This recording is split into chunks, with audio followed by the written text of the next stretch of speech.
What's going on, Geech Gang? Welcome to another episode of Gag with Geech. Now, we all know inflation is really crazy around the country and around the world, really. So let's dive into some of these rants of people venting their frustrations about the economy.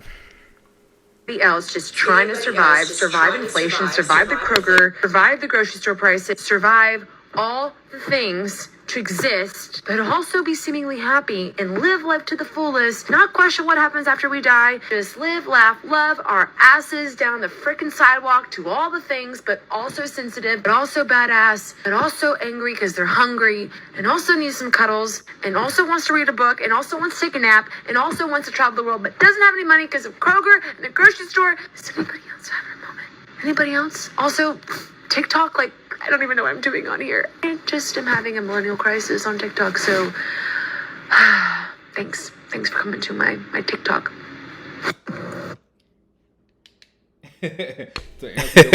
To answer your question, lady, that was in that video, yes. Everybody is feeling it. When we all go to the grocery store and stuff, we all feeling it in our pocket. Everything is inflated. The whole world is feeling it. It's not just you. So if you got to get on TikTok or any other platform and vent your frustrations, go ahead and do it. Everybody needs an outlet. But yes, to answer your question, we are definitely all feeling it. Does anybody else feel like the target keeps moving? Like, hear me out. When I was in high school, my dream car was like $20,000. So it's like, okay, if I can make $20,000, I can get my dream car. Fast forward 5 years, it's like I can afford a $20,000 car. But now my dream car is $40,000. These days, like he said, a dream car used to be $20,000. These days, a hoopty is $20,000. A used car, a 10, 15-year-old car is $20,000 these days, and it's so ridiculous.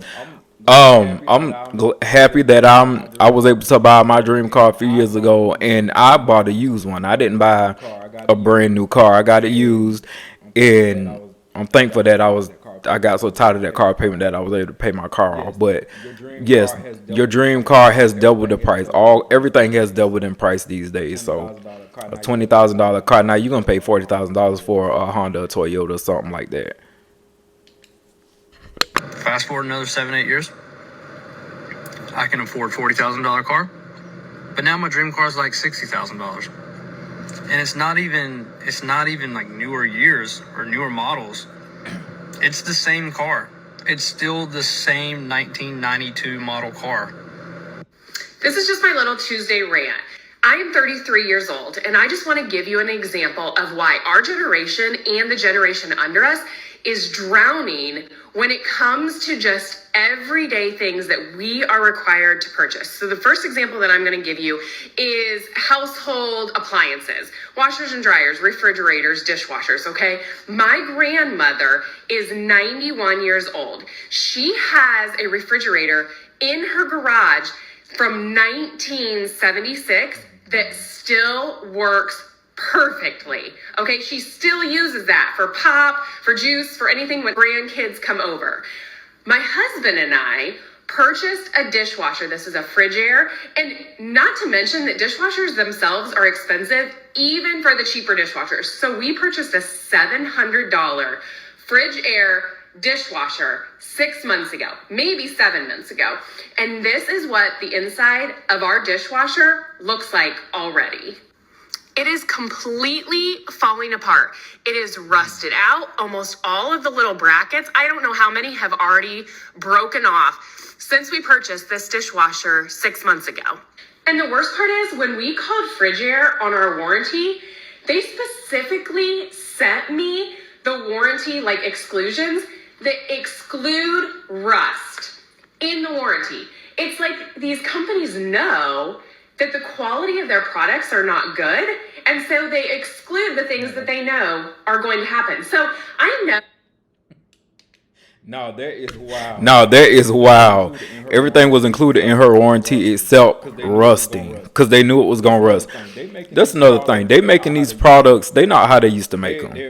They're very cheap, and they're doubling the price. So you think you're getting one thing, you think you're getting a good quality product, and it's not as good. But they're gonna, upcharge you for it. And that's ridiculous, you know, and the inside of that dishwasher for it to be, you know, fairly new, that was disgusting.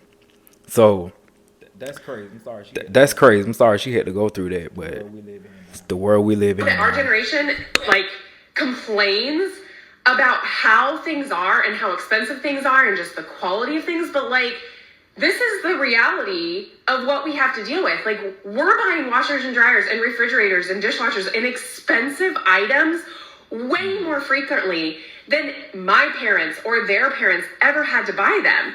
The quality of the products just isn't there, and it makes us feel like we're drowning. Exactly what I just said. Exactly what I just said. The quality is not there, but upcharging, and it's gonna be in everything. The quality is gonna cheapen, but they're gonna upcharge you for it, and they're not gonna care, because as long as these companies and things, as long as they're making them a profit, they don't care about your money. They want you to spend it because they know you need these things, and they don't care. That's why, like with things like car insurance and stuff, Car insurance is at a record high. car insurance is at a record high. For what? For what? I ain't got to know. For the same, I ain't got to know rate. What you double charging me for? And these companies, they making record profits. It is not due to inflation. You could have kept your prices the same and still made a good profit. But that's a whole nother discussion. But let's get back to the video. Salad's so expensive. It's leaves. It's leaves and dressing. There's no reason it should be like $16+, and it's more if you want protein. Now, obviously, I want protein because like otherwise it's just leaves and dressing. Understand that food is expensive because like inflation and farmers and stuff, but there's no reason it should be that expensive. Like, are you kidding? Salads should be $8, like 10 if you want protein. They're really milking us for all we got, huh? Hate to see it. Just went to the fucking store today, okay? And this was $200. It was like $220 or whatever. Big purchase was. So her grocery looks like about what I get. I'm mostly pescatarian, vegetarian, and I just went to the grocery store the other day and I spent close to $220, $230, and I barely got anything. So my table looks like hers when I get done grocery shopping. It's crazy. That's wild. Formula and the diapers, but you're telling me that just this is $170? That's a fucking joke, right? Where's all my fucking food? Where? I don't understand. I have to make this stretch until the next paycheck. I do my grocery shopping at Aldi's and Walmart, and we have BJ's, which is like Costco. But what the actual fuck? This is mostly produce, too. Look, I've got carrots, zucchini, celery, plantains, cucumber, cabbage, 2 things of lettuce. I only got 2 things of meat, because normally meat is your expensive thing. So I got some ground turkey and some ground chicken. Am I forgetting something? I'm not even sure. Well, there's milk in the fridge. So I did buy a small gallon of milk and a half thing of oat milk. So what the fuck? This is for the Yep, and you know you got the produce, and the thing is about the produce, you got to eat it fast because it's gonna spoil. So if you don't, eat it in a timely manner, it's gonna spoil, and it's gonna be money down the drain. I do it all the time. That's why I had to wean myself off of buying certain produce. Like I love kiwi, so I go to Sam's and I get the produce by the the big, in bulk. Like Sam sells it in, and I've been noticing like a lot of times I eat a couple of them, then they'll just go rotten. So, and that's why I had to cut back on all the fruits and things that I've been buying, because I've just been noticing just been going bad. So now I get like the frozen stuff, and I'll make me a little smoothie or something. But yeah, that my palate looks just like hers when I get done grocery shopping. I spend about the same amount of money, and it's gone up. It's doubled. Of older kids, like 8-year-olds plus, and I mean this in the sincerest way. Are you guys okay? Yes, this is another supermarket rant, because the supermarket has become my most despised place on earth. It surpasses play centres and the gyno, and that is absolutely saying something. I just dropped into Coles to grab a few things, and I'm trying this new thing where I'm spending intentionally, and I'm thinking about where every single one of my dollar is going. And for me, I prefer to support the local grocer than to support the big food chains. Mexican tonight, so think like black beans and diced tomatoes and corn out of a tin, like things that are meant to not cost a lot of money. And I walked out of there spending $82 and I came out of there with one meal. I have little babies. I have a 3-year-old and a 1-year-old, and between the four of us, those two, my 3-year-old doesn't eat. She eats oxygen. So, like, to combine, they're probably the equivalent of one child and 2 adults. Like, how are you feeding these pre-teens and teenagers who are like garbage disposals, who just eat everything? I know that's what I did when I was a kid. Like, at this, I'm sitting in my car. That's how furious I am. And at this point, I just... PSA, can rich, privileged people, especially younger people, stop giving financial advice? I scrolled across TikTok and this one person's like, this is what I did to make 6 figures and this is what you're doing wrong.